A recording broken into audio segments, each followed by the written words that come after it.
वो एक perfect student था, शांत, विनम्र, हर टेस्ट में टॉप करता था और बहुत सिंपल जिंदगी जीता था। लेकिन फिर भी सब उसका बहुत सम्मान करते थे। उसकी जिंदगी एकदम सही चल रही थी, जब तक कि एक नया लड़का स्यूचान स्कूल नहीं आया। टीचर ने उसे क्लास में इंट्रोड्यूस किया। यह national high school boxing champion है। पूरा क्लास चौंक गया, लेकिन वो का चेहरा एकदम सफेद पड़ गया, जैसे किसी भूत को देख लिया हो। जैसे ही टीचर क्लास से बाहर निकला, स्यूचान ने अपना दबदबा दिखाना शुरू किया। उसने क्लास के कुछ ताकतवर बच्चों को पीटना शुरू कर दिया ताकि क्लास में डर बना सके। फिर उसकी नजर वू पर पड़ी। क्लास की प्रेसिडेंट ने बीच में आकर रोकने की कोशिश की, लेकिन स्यूचान ने उसे जोर से थप्पड़ मारकर साइड में कर दिया। वू ने उससे हाथ जोड़कर मिन्नत की कि प्लीज रुक जाओ, लेकिन मारपीट चालू रही। असल में स्यूचान वू को मिडिल स्कूल में बहुत बुरी तरह तंग करता था। यही वजह थी कि वो उससे इतना डर गया था। वो जमीन पर गिर पड़ा। धीरे धीरे उसकी आंखें बंद होने लगी। उसी वक्त जमीन पर पड़ा एक पेन उसकी नजर में आया। वो बिना सोचे समझे उसकी तरफ हाथ बढ़ाता है। उसकी आंखों में एक चिंगारी सी थी। स्यूचान अब भी मुस्कुरा रहा था और बोला, चलो मारो मुझे, हिम्मत है तो। वो पल वू के लिए एकदम आखिरी था। सालों की डर, गुस्सा और बेइज्जती का गुस्सा एक साथ फूट पड़ा। वू ने वो पेन सीधा स्यूचान की आंख में घुसेड़ दिया। पूरी क्लास हैरानी से जड़ हो गई। स्यूचान चीखते हुए अपनी आंख पकड़कर जमीन पर गिर पड़ा। चोट इतनी गहरी थी कि उसकी आंख हमेशा के लिए खराब हो गई। चूंकि ये सेल्फ डिफेंस नहीं माना गया, वू को 3 साल की किशोर सुधार गृह की सजा मिल गई। उसकी मां फूट फूट कर रोने लगी। एक होनहार स्टूडेंट का भविष्य पल में टूट गया, जैसे झाग वाला बुलबुला फूट जाए। जब उसे बस में डिटेंशन सेंटर ले जाया जा रहा था, पीछे की सीट पर एक आदमी बैठा था जिससे सब दूर रहना चाहते थे। वू की सीट एक तेज तर्रार, सुनहरे बालों वाले लड़के ने ले ली, इसलिए वू को उसी डरावने आदमी के पास बैठना पड़ा। जब उस आदमी ने वू की तरफ देखा तो वो डर से कांप गया। डिटेंशन सेंटर में पहुंचते ही सबकी चीजें ले ली गई और उन्हें जेल के कपड़े दिए गए। बस में वू की सीट लेने वाला लड़का, जिसका नाम ओल था, अब उससे दोस्ती करने की कोशिश करने लगा। उसने पूछा, तू किस केस में अंदर आया है? वू ने धीरे से कहा, मर्डर की कोशिश। ये सुनते ही ओल एकदम डर गया और बोला, सॉरी भाई, मैंने तो मजाक में सीट ले ली थी। मेरा केस भी थोड़ा वैसा ही है। लेकिन बाद में पता चला कि ओल बस एक छोटा मोटा चोर था। डिटेंशन सेंटर में 2 पुराने कैदी थे। दोनों के बाल छोटे कटे हुए थे और उन्होंने वहां के नियम बता दिए। जो ताकतवर है वही राजा है, जो नहीं लड़ सकता वो चुपचाप रहो, दिखो भी मत। वहां एक तरफ का लीडर था सांग ह्यब, एक नेशनल जुडो चैंपियन, जबरदस्त फाइटिंग स्किल्स वाला। दूसरी तरफ था वॉन जून, एक बड़ा भारी भरकम लड़का जो अपने साइज से सबको डराता था। फिर था सान योंग, डेजर्ट क्रू का लीडर, दिखने में दुबला लेकिन एक किक से खोपड़ी तोड़ दे। ये डिटेंशन सेंटर असली दुनिया का छोटा रूप था, एक जंगल जहां हर कोई ताकत के लिए लड़ रहा था। हाल ही में वॉन जून और सान योंग, दोनों टॉप डॉग्स, ने एक चाल चली। उन्होंने झूठा झगड़ा किया और कहा कि सांग ह्यब, जो उनका सबसे बड़ा दुश्मन था, ने उनके सिगरेट चुराए और उन पर हमला किया। इससे सांग ह्यब को सॉलिटरी कॉन्फाइनमेंट में डाल दिया गया और अब वॉन जून और सान योंग की खुली चल रही थी। लेकिन एक लड़का ऐसा भी था जो किसी भी ग्रुप में नहीं था और जिससे खुद टॉप डॉग्स भी डरते थे। वो था डूहान, वही डरावना आदमी जो बस में वू के बगल में बैठा था। डूहान कोई आम कैदी नहीं था, कोरियन मार्शल आर्ट्स का लीजेंड, सबसे कम उम्र में MMA वर्ल्ड चैंपियन बना था। एक दिन जब उसने गोल्ड मेडल जीतकर रिंग छोड़ा, उसने माँ और बहन को कॉल किया, आज रात पार्टी। लेकिन जब वो घर पहुंचा, दरवाजा खोलते ही उसकी दुनिया बिखर गई। मेज पर बर्थडे केक रखा था, लेकिन चारों ओर खून फैला था। डूहान ने पूरा घर छान मारा, पर उसे माँ और बहन की लाश खून में लथपथ मिली। उसकी बहन का आखिरी शब्द था आह, जो आज भी उसके कानों में गूंजता है। तभी किसी ने पीछे से उसका गला दबाया, लेकिन उन्होंने गलत आदमी को चुना था। डूहान ने फौरन उसे पलटा और उसका पैर तोड़ दिया। माँ की हालत देखकर उसका गुस्सा फूट पड़ा। उसने दूसरे हमलावर का चेहरा कुचल डाला। तीसरा हमला करने आया, चाकू लेकर, लेकिन डूहान ने उसे भी मार डाला। तीनों की मौके पर मौत हो गई। डूहान पर गैर इरादतन हत्या का केस चला। वापस वर्तमान में जेल में फुटबॉल खेला जा रहा था, जो जल्दी ही एक झगड़े में बदल गया। 2 खिलाड़ी बुरी तरह घायल हो गए। वू और ऑल को उनके बदले मैदान में लाया गया। कुछ देर बाद जब टॉप डॉग्स के बीच झड़प हो रही थी, बॉल वू के पैरों के पास आ गई। उसने गलती से बॉल सीधे वॉन जून की कमजोरी, उसके क्रॉच पर मार दी। अब वो बड़ी मुश्किल में था।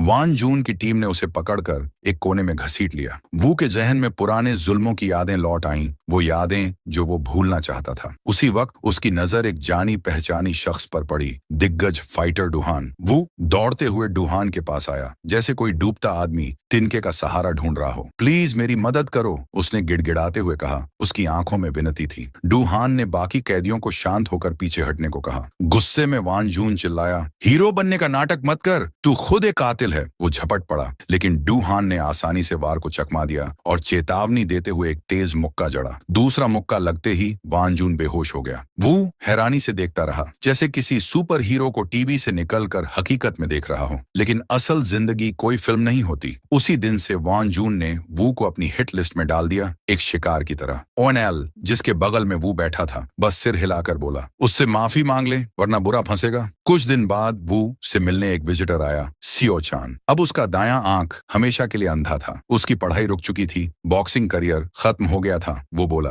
मुझे मर जाना ज्यादा अच्छा लगता। वू ने माफी मांगी, लेकिन सियो चान की नजरें ठंडी रहीं। जब तू जेल से बाहर निकलेगा, उसने गुस्से से कहा, मैं तेरी जिंदगी को नर्क बना दूंगा। वू की आंसू भरी मिन्नतों का उस पर कोई असर नहीं हुआ। वो बिना कुछ कहे मुड़ गया। अब जेल के अंदर भी वो परेशान था और बाहर उसका दुश्मन इंतजार कर रहा था। वो बेचैनी से भर गया, उसे नींद नहीं आती थी। जेल में एक अनकहा नियम था, हर कैदी को रोज एक दूध का पैकेट जेल के सबसे ताकतवर इंसान को देना होता था, वफादारी के संकेत के तौर पर। वू ने डूहान को दूध दिया, लेकिन जब डूहान ने पूछा कि क्या कोई दिक्कत है, वो सोल कुछ कह नहीं पाया। अगले दिन उसने फिर दूध लाया, लेकिन डूहान ने मना कर दिया। अब से मत लाना। वो उसके पीछे गया और हिम्मत जुटाकर बोला, मुझे लड़ना सिखाओ, मैं भी तुम्हारे जैसा मजबूत बनना चाहता हूँ। डूहान ने साफ मना कर दिया। उसे डर था कि वो बदला लेने की कोशिश करेगा, लेकिन वू ने कहा, मैं शांति से जीना चाहता हूँ। पहले मैं सिर्फ छिपना चाहता था, क्योंकि मुझे पीटा जाता था। मुझे कुछ करना नहीं आता था। मैं खुद को कमजोर और बेकार मानता था। लगता था मेरा जन्म ही गलत हुआ है, लेकिन अब मैं भागना नहीं चाहता। उसकी दिल से निकली बातों ने डूहान को छू लिया। मैं एक शर्त पर सिखाऊंगा, उसने कहा,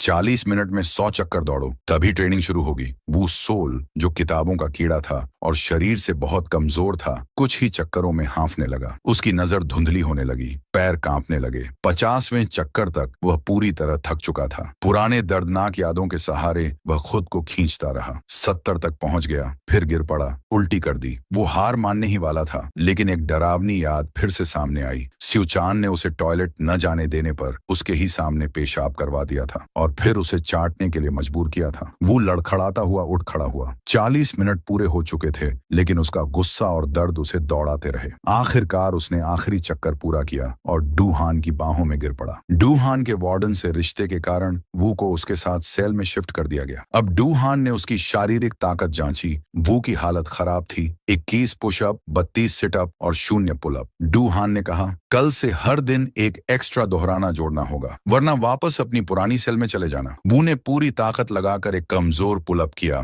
और इस तरह कड़ी ट्रेनिंग शुरू हुई। शुरुआत में कुछ पुशअप से ही वो ढेर हो जाता। मुक्के और किक बेअसर थे, लेकिन डूहान की सख्त ट्रेनिंग में वो रोज बिना रुके मेहनत करता गया। धीरे धीरे उसके मुक्कों में ताकत आने लगी, उसके पैर मजबूत हुए। डूहान ने उसे ज्यादा खाने के लिए कहा। खाना भी ट्रेनिंग का हिस्सा है। पहले बाकी कैदी उसका मजाक उड़ाते, लेकिन जल्द ही उसकी मांसपेशियां उभरने लगी, ताकत बढ़ने लगी। अब ट्रेनिंग में मार खाना भी शामिल हो गया था। हर मुक्का, हर गिरावट एक सबक थी। धीरे धीरे कमजोर और डरा हुआ वो सोल एक फाइटर बन गया। रात को भी वो ट्रेनिंग करता। 1000 मुक्के मारने के बाद जब वह थका हुआ मुड़ा तो देखा डूहान सो गया था। मैंने कर लिया, वू ने कहा, लेकिन डूहान ने कुछ नहीं देखा था। उसने फिर से शुरू करवाया। उधर सियोचान सड़कों पर भटक रहा था। एक कार ने हॉर्न मारा, वो नहीं हटा। गैंगस्टर उसे गालियां देने लगे। सियोचान ने उनकी कार का शीशा तोड़ दिया। 2 आदमी उसे सबक सिखाने उतरे, लेकिन वो उन पर टूट पड़ा। सबको बुरी तरह पीट दिया। गैंग लीडर वू योंग ने उसे देखा और गैंग में शामिल होने का ऑफर दिया। सियोचान ने उसे गाली दी। वू योंग ने उसकी अंधी आंख देखी और उसका बचाव पक्ष में तमाचा मारा, यह दिखाने के लिए कि वो कितना चालाक है। मैं तेरी ताकत का सही इस्तेमाल करूंगा, उसने कहा।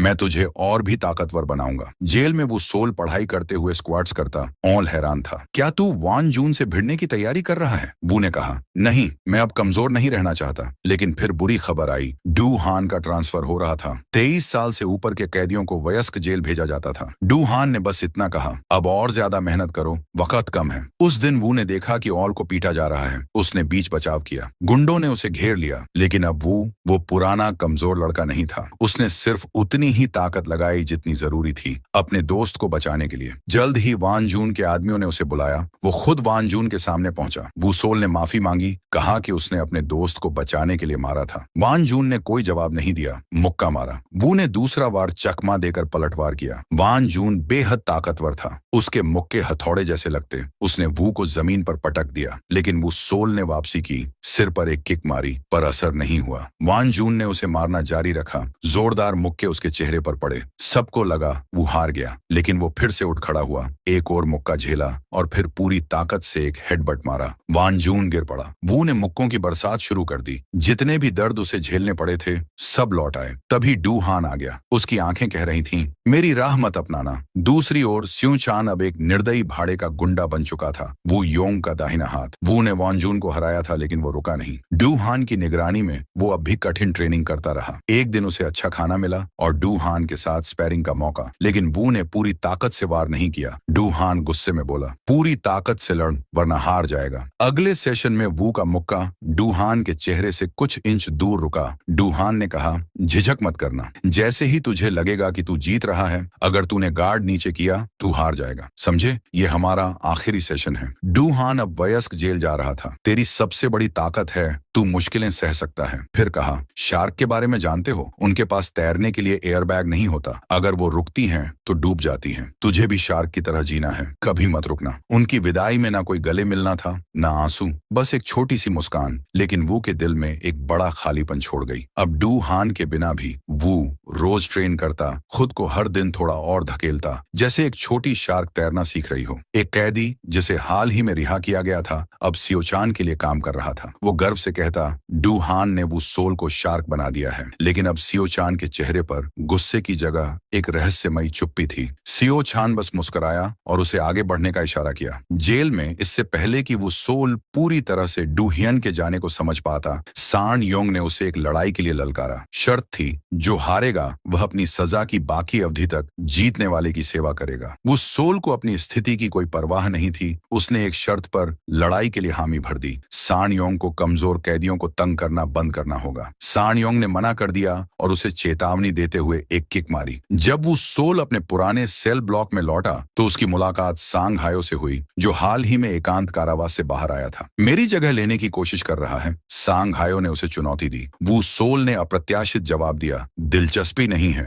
ये सुनकर सांग हायो अवाक रह गया। पर मैंने सुना है कि तू लड़ाई का दीवाना है, वह बड़बड़ाया। 5 दिन पंख लगाकर उड़ गए। वो सोल और सान योंग की लड़ाई निकट थी। माहौल में तनाव था। इसी दौरान सियोचान वू सोल से मिलने आया। उसने अपने एक साथी की उंगली को पटाखे की तरह तोड़ते हुए धमकियां दी। तू मेरी ही ट्रेनिंग कर रहा है ना? उसने ताना मारा। मुझे इंतजार है इस बार का। लेकिन इस बार वो न तो डरा, न झिझका और न ही नजरें चुराई। उधर सान योंग को लगा कि वो सोल डर के मारे नहीं आएगा, इसलिए उसने सांग हायो को छेड़ना शुरू कर दिया। लेकिन हैरानी की बात यह थी कि सांग हायो ने दार्शनिक अंदाज में जवाब दिया, हर वक्त लड़ते रहने का क्या मतलब है? भले ही तू पहले कचरा था, इसका मतलब ये नहीं कि तू हमेशा कचरा ही रहेगा। वो अपनी बात पूरी कर पाता उससे पहले वो सोल वहां पहुंच गया। उसकी आंखों में ठंडा अडिग इरादा था। बिना कुछ कहे सान योंग ने वज्र गति से हमला कर दिया। उसकी बिजली जैसी किक्स वो सोल पर बरसने लगी, लेकिन वू ने उनमें से एक को पकड़ लिया और सान योंग को गिरा दिया। वह उस पर झपट पड़ा और घूंसे बरसाने लगा। सान योंग ने पलटवार किया। वो सोल को जमीन पर पटका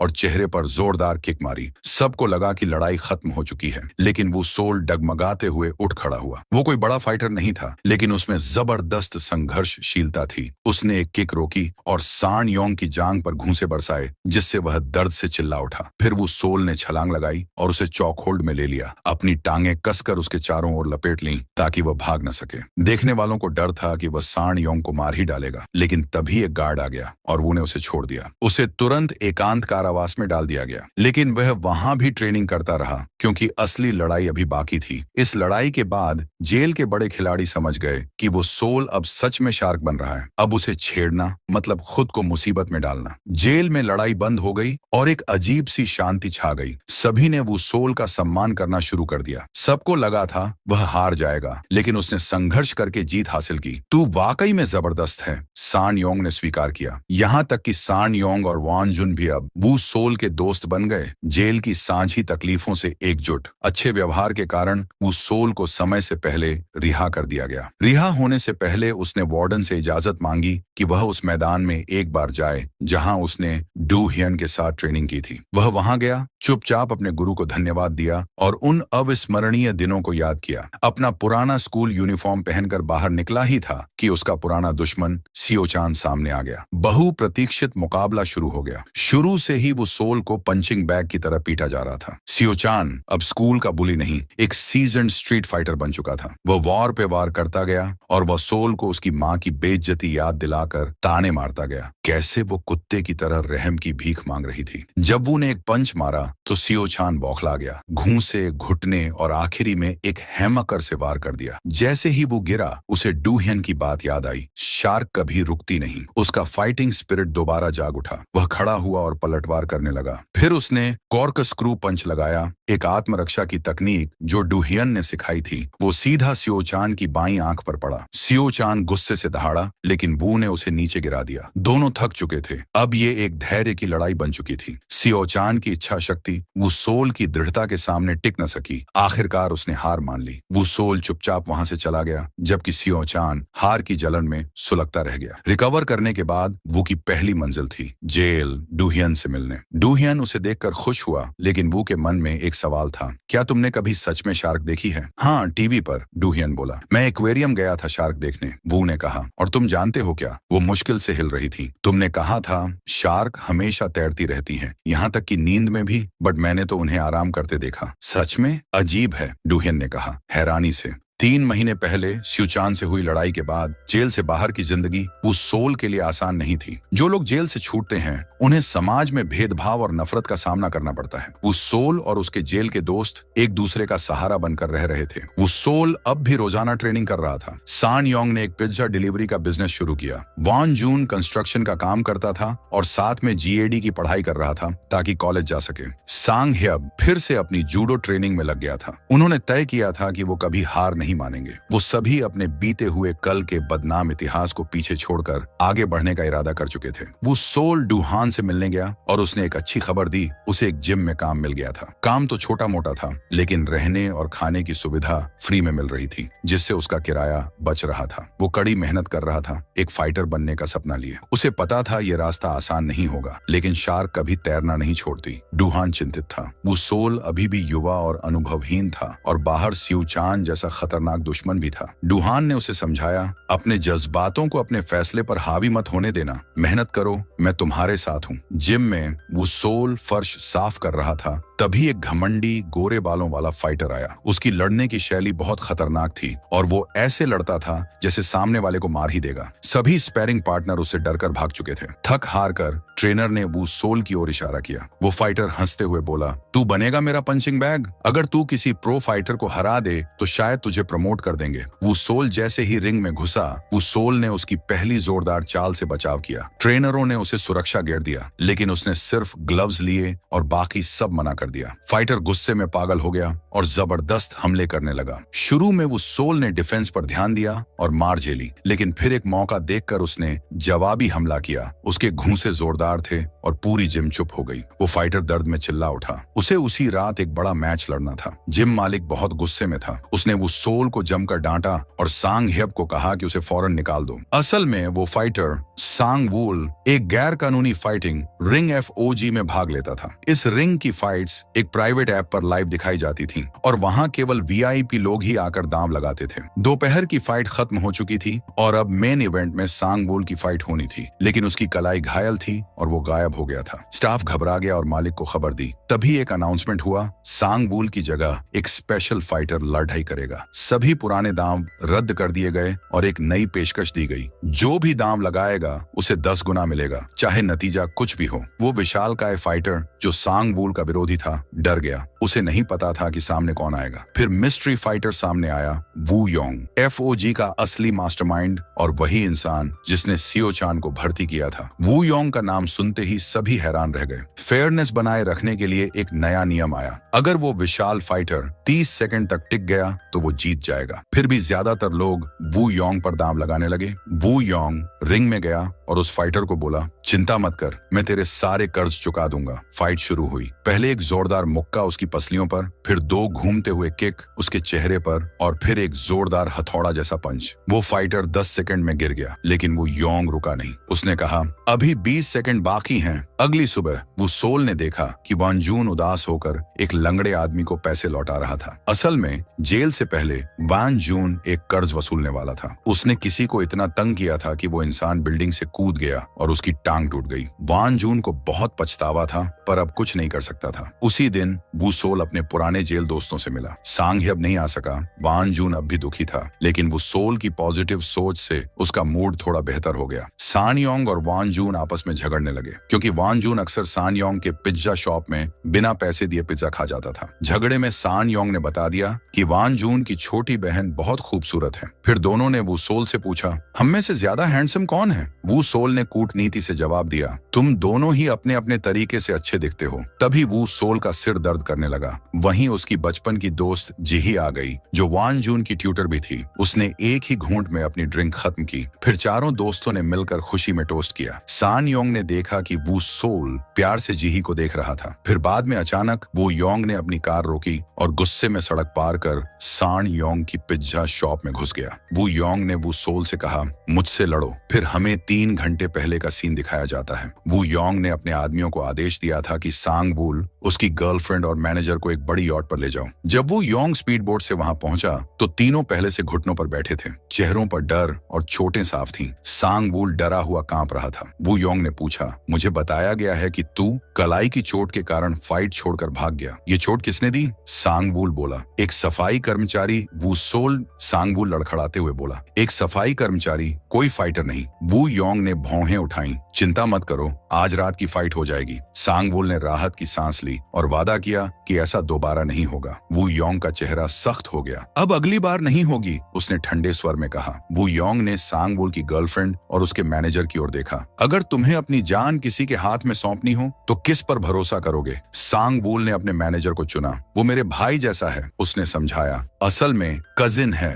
मैनेजर डर से कांपने लगा। वू योंग बोला, अगर तुम 10 सेकंड तक चुप रह सको तो तुम्हारे कजिन की जान बख्श दूंगा। मैनेजर की चीखें वू योंग के बोल खत्म होने से पहले ही गूंजने लगी। सांग वूल ने घबराकर रहम की भीख मांगी, लेकिन तीनों को समंदर में फेंक दिया गया। वू योंग के आदमियों ने रिपोर्ट दी कि जिसने सांग वूल को घायल किया था वो वही सफाई कर्मी था जिसने सियो चान की आंखें फोड़ दी थी। वू योंग को सियो चान की जेल में नाकाम बदला लेने की कोशिश के बारे में भी पता था। सियो चान तुरंत वू योंग के पास गया। मुझे उससे लड़ने दो, उसने मिन्नत की। वू योंग को अंदाजा नहीं था कि वह कितनी बड़ी मुसीबत को खुला छोड़ रहा है। उधर जिही जब काम से घर जा रही थी, वो सोल ने कॉल किया। घर पहुंचते ही मुझे मैसेज करना, उसने कहा। तुम मेरे बॉयफ्रेंड जैसे बर्ताव कर रहे हो, जिही ने हंसकर कहा। उसी वक्त एक गर्भवती महिला का बैग गिर गया। जिही उसकी मदद करने दौड़ी। महिला के कहने पर जिही ने बैग उसकी कार तक पहुंचा दिया। अचानक सब कुछ बदल गया। कोई भारी आवाज गूंजी, क्या तुम जिही हो? उसे पहले कि जिही कुछ समझ पाती, एक आदमी ने उसका मुंह दबाया और उसे एक वैन में उठा ले गया। वैन पर मानसिक अस्पताल का निशान था। वहीं दूसरी ओर जिम में, जो उस दिन बंद था, वो सोल सांग ह्यब के साथ अभ्यास कर रहा था। वान जून और सान योंग उसे देखने पहुंचे। वान जून ने कहा, यह लड़का तो अब काफी बढ़ गया है। इसी की वजह से हम अब ईमानदारी से जी रहे हैं। वैन के अंदर वह महिला नकली पेट निकाल फेंकती है और अपने साथी को जीही के हाथ पैर बांधने का हुक्म देती है। जीही ने फायर एक्सटिंग्विशर उठाकर उस आदमी के चेहरे पर मारा और दरवाजे की ओर भागी, लेकिन महिला ने उसे फिर अंदर लात मारकर धकेल दिया। स्पैरिंग के बाद वू सोल को वान जून और सान योंग बाहर इंतजार करते मिले। तुम यहाँ क्या कर रहे हो? वू सोल ने पूछा। मेरा बिजनेस बर्बाद हो गया, सान योंग ने नाटकीय अंदाज में बताया। बर्बाद? मुझे मनहूस मत बोलो, वान जून ने चिढ़ते हुए कहा। सांग ह्यब भी आ गया और सान योंग के बिजनेस के बारे में पूछने लगा। सब हंसी मजाक कर ही रहे थे कि वो सोल को जिही का वीडियो कॉल आया। उसने कॉल उठाया, लेकिन जिही की जगह सिर्फ उसकी डरी हुई चीखें और झगड़े की आवाजें सुनाई दी। उसने फिर कॉल किया, लेकिन कोई जवाब नहीं आया। उसे याद आया जब वू योंग ने कहा था, मैं ही सियो चान को पैसे देता हूँ, मेरे लिए काम करो तो पैसा और नाम दोनों मिलेगा। तुम्हारे जैसे रिकॉर्ड वाले को मैं ही ऊपर ले जा सकता हूँ। लेकिन वो सोल ने मना कर दिया था। मुझे कोई दिलचस्पी नहीं, मैं सियो चान नहीं हूँ, मैं अपनी राह खुद तय करता हूँ। अब वो सोल को समझ आया कि जिही की किडनैपिंग के पीछे वो योंग का हाथ है। वह तुरंत भागने लगा, लेकिन वान जून ने उसे रोका। शांत हो जाओ, अकेले गए तो फंस जाओगे। सान योंग ने पुलिस को कॉल किया, लेकिन पुलिस ने कहा कि उन्हें और जानकारी गाड़ी चाहिए। तभी वू के फोन पर एक मैसेज आया, कंस्ट्रक्शन साइट। चारों दोस्त सान योंग की पुरानी डिलीवरी वैन में बैठकर वहां पहुंच गए। वे अलग अलग दिशा में जीही को ढूंढने लगे, लेकिन उसका कोई पता नहीं चला। तभी वो सोल को कीचड़ में उसकी चाबी मिली। उसने उसका फोन मिलाया। धीमी आवाज में रिंगटोन सुनाई दी, एक सुनसान इमारत के अंदर से। वो बिना सोचे दौड़ पड़ा। अंदर दो हट्टे कट्टे आदमी जीही को पकड़े हुए थे। एक वही था जिसे उसने वैन में मारा था। वह बदला लेने ही वाला था कि वो सोल अंदर घुस आया और एक जबरदस्त पंच और किक से दोनों को बेहोश कर दिया। उसने जल्दी से जीही को खोल दिया, लेकिन जीही ने कहा, भागो जल्दी, पर उसे समझ नहीं आया कि क्यों। तभी कई गुंडे डंडे और लोहे की रॉड लेकर अंदर घुस आए। उनके पीछे पीछे वही महिला आई जिसने नकली पेट पहना था। मछली जाल में फंस गई। उसने हंसते हुए फोन पर वू योंग को बताया, हमारे पास वू सोल है, 4 में से 3 मिल गए, बाकी 2 गायब हैं। फोन पर वू योंग की आवाज आई, 3 ही काफी हैं। वू और उसके दोस्तों की आंखों पर पट्टी बांधकर उन्हें एक वैन में फेंक दिया गया। सान योंग और सांग ह्यब ने देखा और पीछा किया, लेकिन वैन तेजी से निकल गई। वैन में वू और उसके दोस्तों को बार बार बिजली के झटके दिए गए जब तक वे बेहोश नहीं हो गए। जब वू सोल को होश आया, वह एक कुर्सी से बंधा हुआ था और उसके सामने वो योंग खड़ा था। मेरे दोस्त कहाँ हैं? उसने गुस्से में पूछा। वो योंग ने उसकी बात अनसुनी कर दी और नकली हमदर्दी दिखाते हुए बोला, तुम ठीक हो? वो सोल का सब्र टूट गया। मुझे परवाह नहीं, मेरे दोस्त कहाँ हैं? वो योंग ने उसकी गर्दन पर चाकू रख दिया। जानते हो अफ्रीका में बच्चों को कैसे सोल्जर बनाते हैं? उन्हें आंखों पर पट्टी बांधकर हाथ में बंदूक दे देते हैं, फिर किसी को गोली चलाने को कहते हैं। जब पट्टी हटती है और वो खून और लाशें देखते हैं, वो डर से हमेशा के लिए वश में हो जाते हैं। उसने पीछे बंधे 2 लोगों की ओर इशारा किया। सोचो, तुम वही बच्चा हो। तय करो कौन मरेगा। जिसे तुम चुनोगे वो मरेगा, दूसरा बचेगा। या अगर ये करना मुश्किल है तो तय करो किसे बचाना चाहते हो। वो सोल गिड़गिड़ाया, इनका इससे कोई लेना देना नहीं, प्लीज इन्हें जाने दो। वो सोल ने गिड़गिड़ाते हुए माफी मांगी। वो योंग ने झुंझलाकर कहा, धत्त तेरी, तू मेरी मस्ती का सारा मजा खराब कर रहा है। उसे एक फोन कॉल ने बीच में रोक दिया और उसने वो सोल को अपनी एक सहयोगी पीले सूट वाली औरत के हवाले कर दिया। अगर इसने कुछ भी गड़बड़ करने की कोशिश की तो दोनों को मार डालना, उसने आदेश दिया। उस औरत ने वो सोल को चिढ़ाया और अपने आदमियों को सब कुछ रिकॉर्ड करने को कहा। उसने वो सोल को निर्णय लेने के लिए 10 सेकंड दिए और टाइमर चालू कर दिया। वो सोल खुद को छुड़ाने के लिए बेतहाशा छटपटाया, यहाँ तक कि जमीन पर गिर गया, लेकिन कोई फायदा नहीं हुआ। अगर तूने नहीं चुना तो दोनों मरेंगे, उसने याद दिलाया। जी ही वान जून, मैं क्या करूं? वो सोल ने पीड़ा में कहा, मुझे नहीं पता क्या करना है। टाइमर 0 पर पहुंच गया। उस औरत ने ठंडेपन से चाकू को वान जून के पेट में घुसेड़ दिया। इस पल को याद रखना, उसने फुफकारते हुए कहा और फिर से चाकू उठाया। लेकिन पहले वार में गलती से वान जून की रस्सियां कट गईं। उसने चाकू पकड़ लिया और औरत को जमीन पर पटक दिया। उसका साथी उस पर झपटा, लेकिन वान जून ने उसे भी जल्दी से निपटा दिया। वो औरत फिर से झपटी, लेकिन वान जून ने चाकू छीन लिया और एक घूंसे से उसे बेहोश कर दिया। उसने तुरंत जीही और वो सोल को आजाद किया। एक छोटा चाकू मुझे नहीं रोक सकता, उसने मजाक में कहा। तीनों उस भूल भुलैया जैसे इमारत से भाग निकले, हर मोड़ पर गार्ड से बचते हुए। पीले सूट वाली औरत होश में आ गई, अलार्म बजाया और अपने आदमियों को आदेश दिया, अगर तुमने उन्हें वापस नहीं लाया तो तुम सब मारे जाओगे। गुंडों से घिरे वो सोल और वान जून ने जानवरों की तरह लड़ाई लड़ी, लेकिन वो संख्या में कम थे और थकने लगे थे। वान जून को बार बार पेट पर चोट लगी, वहीं वो सोल को पीछे से गला घोंटा गया। जीही के सही समय पर हस्तक्षेप ने लड़ाई की दिशा बदल दी, लेकिन भागना आसान नहीं था। गुंडों की एक और लहर आई। जख्मी वान जून ने वो सोल से कहा, तुम जीही को लेकर भागो, मैं इन्हें रोकूंगा। उसने एक लोहे की पाइप उठाई और आखिरी लड़ाई के लिए तैयार हो गया। वो सोल और जीही बेसमेंट तक पहुंचे, लेकिन वहां एक और गिरोह उनका इंतजार कर रहा था। तभी सान योंग और सांग ह्यब वहां पहुंचे जैसे कोई फरिश्ते, और उन्होंने झटपट गुंडों को हराया। वो वान जून को ढूंढने दौड़े और देखा कि उसने अकेले ही सारे हमलावरों को हरा दिया था। तुम लोग देर से आए, उसने हंसते हुए कहा, लेकिन अभी भी मेरी ताकत बाकी है। वो सभी वैन में चढ़े और गुंडों की घेराबंदी को तोड़ते हुए वहां से निकल गए। तभी उन्हें वान जून की गंभीर चोट का एहसास हुआ। वो बहुत खून बहा चुका था। उसने एक नोटबुक निकाली जिसमें उन 31 लोगों की लिस्ट थी जिनसे उसने माफी मांगनी थी। पक्का कर लो कि उन्हें मेरी माफी मिल जाए, उसने कांपती आवाज में कहा। और माफ करना वो सोल, मैं किसी कचरे की तरह नहीं मरना चाहता था। उसने वो सोल की बाहों में आखिरी सांस ली। कुछ दिन पहले वो सोल ने वान जून को एक आदमी से माफी मांगते देखा था, लेकिन वो उसे माफ नहीं कर पाया था। वो सोल ने उसे ढांढस दिया था और वान जून ने उसे वही नोटबुक दिखाई थी। मुझे कुछ लोगों के चेहरे भी याद नहीं, लेकिन मैं दिल से माफी मांगूंगा। चाहे वो माफ करें या नहीं,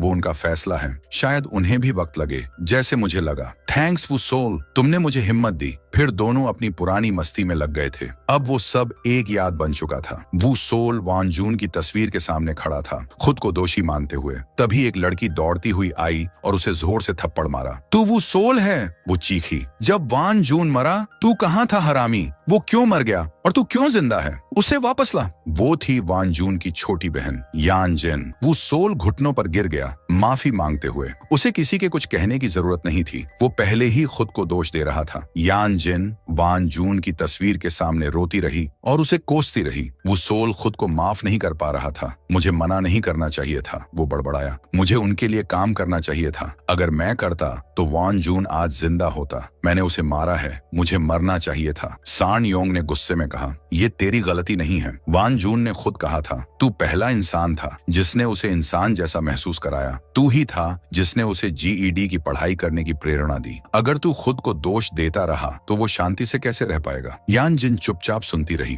अब उसे वो सोल और उसके भाई के रिश्ते की गहराई समझ आने लगी थी। उधर जीही अपनी माँ से बात कर रही थी जब एक आदमी से टकराई। उसके चेहरे पर बड़ा सा निशान था। उसे शक हुआ और उसने उसका पीछा किया। वो आदमी एक डिटेक्टिव से मिला जो वान जून के केस को संभाल रहा था। उसने उसे धमकाया और फिर वू योंग के राइट हैंड के आदमी की कॉल पर मजबूर किया। उन दोनों ने मिलकर पैसे के बदले में किसी और पर सारा इल्जाम डालने की साजिश रची। जीही ने तुरंत ये बात सान योंग और सांग ह्यप को बताई। अब ये साफ हो गया कि पुलिस भी वू योंग की जेब में थी। तभी वू योंग की तरफ से एक शोक संदेश वाला फूलों का हार आया। गुस्से से तिलमिलाए सान योंग ने उसे चूर चूर कर दिया। चूल्हे में जाए पुलिस, अब हम खुद ही सब संभालेंगे। वो वू योंग को ढूंढने निकल पड़ा, लेकिन सांग ह्यब ने उसे रोका। दोनों की बहस इतनी बढ़ गई कि जीही को चिल्लाकर रोकना पड़ा। वू सोल ने वान जून की नोटबुक खोली और उसकी नजर आखिरी पन्ने पर पड़ी। वहां लिखा था, मेरे मजबूत सक्षम दोस्त वू सोल, चलो जिंदगी भर दोस्त रहें। बारिश गिर रही थी, जैसे आसमान भी रो रहा हो। वू सोल ने अपनी मुट्ठी भींच ली और फुसफुसाया, अलविदा दोस्त। अब वो बदला लेने के लिए तैयार था, लेकिन इस बार बिना योजना के नहीं। अचानक यान जिन ने उनके साथ जुड़ने की इच्छा जताई। स्वीकार होने के लिए उसे एक परीक्षा पास करनी थी। उसने अकेले ही तीनों आदमियों को धूल चटा दी, बड़ी आसानी से। वो एक जबरदस्त ताकत बनकर सामने आई। फिर वो वान जून की तस्वीर की ओर देखती रही। उनके चेहरे संकल्प से कठोर हो गए। उन्होंने कसम खाई, चाहे तूफान भी आ जाए हम नहीं रुकेंगे। उनकी पहली प्राथमिकता सबूत ढूंढना था। जीही को याद आया कि वह औरत सब कुछ रिकॉर्ड कर रही थी। जरूर कहीं न कहीं वह रिकॉर्डिंग मौजूद होगी। यान जिन ने स्वयं को डिलीवरी ड्राइवर बनाकर वू योंग के मुख्यालय में घुसपैठ करने का प्रस्ताव दिया। सान योंग ने चारों ओर कैमरों से लैस एक पैकेज तैयार किया और उसे ब्रॉडकास्टिंग रूम के लिए संबोधित किया। सुरक्षा बहुत कड़ी थी, इसलिए उन्होंने वू योंग का विजिटिंग कार्ड जो उसने वू सोल को दिया था पैकेज पर चिपका दिया। गार्ड्स ने मान लिया कि यह उनके बॉस के लिए है, इसलिए उन्होंने बिना किसी सवाल के उसे अंदर जाने दिया। टीम ने कैमरों की निगरानी की और बिल्डिंग की बनावट का अध्ययन किया। पैकेज ब्रॉडकास्टिंग रूम तक पहुंच गया, जहां एक चश्मा पहने तकनीशियन कैमरों और लाइव स्ट्रीम का संचालन कर रहा था। वह जिज्ञासु तो था, पर बॉस का पैकेज खोलने की हिम्मत नहीं हुई। जैसे ही उन्होंने अपना लक्ष्य निर्धारित किया, टीम ने कार्यवाही शुरू कर दी। सान योंग ने वैन को सीधे इमारत में घुसा दिया। बैरियर को तोड़ते हुए ये एक ध्यान भटकाने वाला हमला था। जैसा कि अपेक्षित था, गार्ड्स ने वैन को कैमरे पर देखा और किसी को जांचने भेजा, लेकिन वाहन खाली निकला। तभी वैन के अंदर रखे एक माइक्रोवेव ओवन में विस्फोट हो गया, जिससे फायर अलार्म बज उठा। यह योजना सफल रही। टीम पहले ही इमारत के अंदर पहुंच चुकी थी। उन्होंने दो दलों में विभाजित होकर काम किया, वू सोल और सांग ह्यब तथा सान योंग और यान जिन। एक दल हमलों को झेलेगा, दूसरा दुश्मनों को गिराने पर केंद्रित रहेगा। गति ही कुंजी थी। गुंडे इन चारों के सामने टिक नहीं पाए और जल्द ही पराजित हो गए। वो ब्रॉडकास्टिंग रूम खोजने निकल पड़ा, जबकि बाकी तीनों रास्ता साफ करने में लगे रहे। गुंडे लगातार आते रहे, पर वे डटे रहे। वो ने जल्दी ही ब्रॉडकास्टिंग रूम खोज निकाला। उसने तकनीशियन को पकड़कर कंप्यूटर फाइल्स खोलने को मजबूर किया, लेकिन उस दिन की रिकॉर्डिंग फोल्डर खाली थी। वो योंग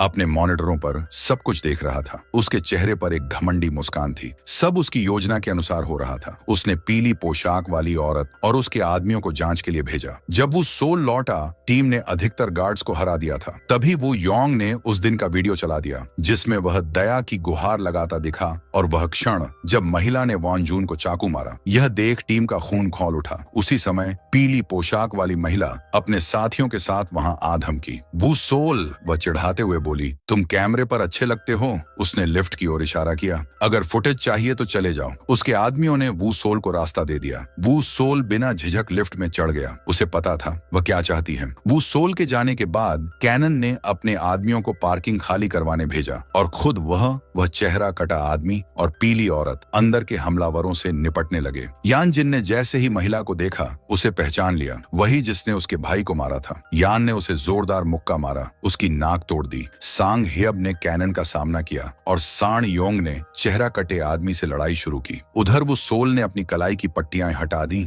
एक क्रूर युद्ध के लिए तैयार। उसकी आंखों में आग जल रही थी। आखिरकार वो सोल और वो योंग आमने सामने थे। वो योंग ने दो विकल्प दिए, या तो वीडियो वाली यूएसबी लेकर चले जाओ या वान जून की मौत का बदला लो। वो सोल ने यूएसबी की ओर हाथ बढ़ाया, पर वो योंग इतनी आसानी से उसे नहीं जाने देने वाला था। अब किसकी बारी है? उसने ताना मारा। परिवार ज्यादा प्रेरणा देता है या दोस्त? तुम ऐसा क्यों कर रहे हो? वो सोल ने पूछा। क्योंकि ये मजेदार है, वो योंग हंसा। वो सोल झपट पड़ा, पर वो योंग उससे कहीं बेहतर फाइटर था। पहले तो वह वो सोल से खेलता रहा, फिर उसकी मारक ताकत बढ़ गई। नीचे लड़ाई और भयंकर हो गई। महिला ने यान जिन के चेहरे पर चाकू चला दिया। क्रोधित यान ने उसका चाकू दूर फेंका, बाल पकड़कर उसका सिर बार बार जमीन से पटका, फिर जोरदार अपरकट से उसे बेहोश कर दिया। दोनों भारी शरीर वाले मर्द भिड़ गए। एक दमदार लड़ाई। चेहरा कटा आदमी ने सान योंग का पैर तोड़ दिया। ऊपर वो योंग वो सोल को पीटता रहा, वाइन पीते हुए बार बार वीडियो चलाकर उसे ताना मारता रहा। वो सोल लगभग हार मान चुका था, लेकिन उसे वान जून के शब्द याद आए, बस इतना ही है तुम्हारे पास। उसकी आत्मा में फिर जान आ गई। उसने वो योंग को गिराकर मुक्कों की बरसात शुरू कर दी। उसने वो योंग की टांग पकड़कर तोड़ने की कोशिश की, पर रुक गया। वो योंग फिर झपटा, पर वो सोल ने उसे ग्लास की दीवार से नीचे फेंक दिया। यान जिन ऊपर पहुंची और सान योंग के साथ मिलकर चेहरा कट्टे आदमी से लड़ी, पर वह बहुत ताकतवर था। उसने यान का हाथ तोड़ दिया। सान योंग ने उसे चौक होल्ड में पकड़ लिया, जिससे यान जिन ने उसे खत्म कर दिया। सांग हेब ने कैनन को मार गिराया। तीनों दोस्त घायल लेकिन विजयी थे। ऊपर वो योंग और वो सोल दोनों थके हुए थे, पर हार मानने को तैयार नहीं। वो सोल ने वो योंग का हाथ पकड़कर तोड़ा। वो योंग जानवर की तरह चिल्लाया और वो सोल को खिड़की से बाहर फेंकने की कोशिश की। वो सोल ने दीवार पकड़ ली, जिससे वो योंग खुद लटक गया। वो सोल ने पूरी ताकत से उसे वापस खींचा। अब मेरे लिए सब खत्म है, वो योंग बोला। वो सोल बदला लेना चाहता था, पर उसने खुद को कातिल नहीं बनने दिया। तुम्हें पछतावा होगा कि तुमने मुझे बचाया, वो योंग फुफकारा। मैं तुम्हारे जैसा नहीं हूँ, वो सोल ने जवाब दिया। वो सोल वहां से चला गया। वो योंग बड़बड़ाता रह गया, मैं हार गया। कुछ समय बाद वो योंग को अवैध जुए के कारोबार और वान जून की मौत में शामिल होने के आरोप में गिरफ्तार कर लिया गया। वो सोल ने वान जून की नोटबुक में लिखे नामों की लिस्ट के अनुसार सभी पीड़ितों से माफी मांगी। कुछ ने उसे माफ किया, कुछ ने नहीं, लेकिन उसने वान जून की अंतिम इच्छा पूरी की। लिस्ट के आखिरी पन्ने पर उसका नाम था। उसने लिखा, मैं माफ करता हूँ वान जून। उसने फुसफुसाया, मैंने तुम्हें बहुत पहले माफ कर दिया था। उसी समय उसके दोस्त मुस्कुराते हुए आ पहुंचे। अब सब खत्म हो गया था। वो सोल ने डूहान से जेल में मुलाकात की। अब मुझे पता है मैं क्या चाहता हूँ। हर बार जब मैं मुक्का मारता हूँ, मैं जिंदा महसूस करता हूँ। मैं लड़ाई से प्यार करता हूँ। अब मजबूरी नहीं, मैं अपने लिए लड़ूंगा। मैं तुम्हारी तरह एक महान फाइटर बनना चाहता हूँ, फिर मैं तुम्हारे साथ लड़ना चाहता हूँ। अगर मुझसे लड़ना है तो तुम्हें दोगुनी मेहनत करनी होगी। डूहान मुस्कुराया। कुछ समय बाद वर्ल्ड MMA रूकी चैंपियनशिप की घोषणा हुई। वो सोल और उसके दोस्तों ने उसमें भाग लेने का सपना देखा, एकदम वान जून की तरह। वो सोल ने अंत में कहा, हालांकि वह जानता था कि शायद उसे माफ नहीं किया जाएगा, फिर भी उसने माफी मांगने का फैसला किया। कभी कभी हमें पता होता है कि हम सब कुछ नहीं पा सकते, फिर भी हमें कोशिश करनी चाहिए। अब मैं सिर्फ जिंदा रहने के लिए नहीं लड़ रहा, मैं असल मायनों में जीने के लिए लड़ रहा हूँ। सीन एक जेल की कोठरी पर कट होता है। वू योंग नीचे वाली बंक पर बैठा दीवार को घूर रहा है। यही कोठरी पहले डूहान की थी, कभी जुए का राजा, अब बस एक और कैदी बन गया था। वीडियो देखने के लिए धन्यवाद। अगर आपको ये वीडियो पसंद आया हो तो कृपया इसे लाइक करें, शेयर करें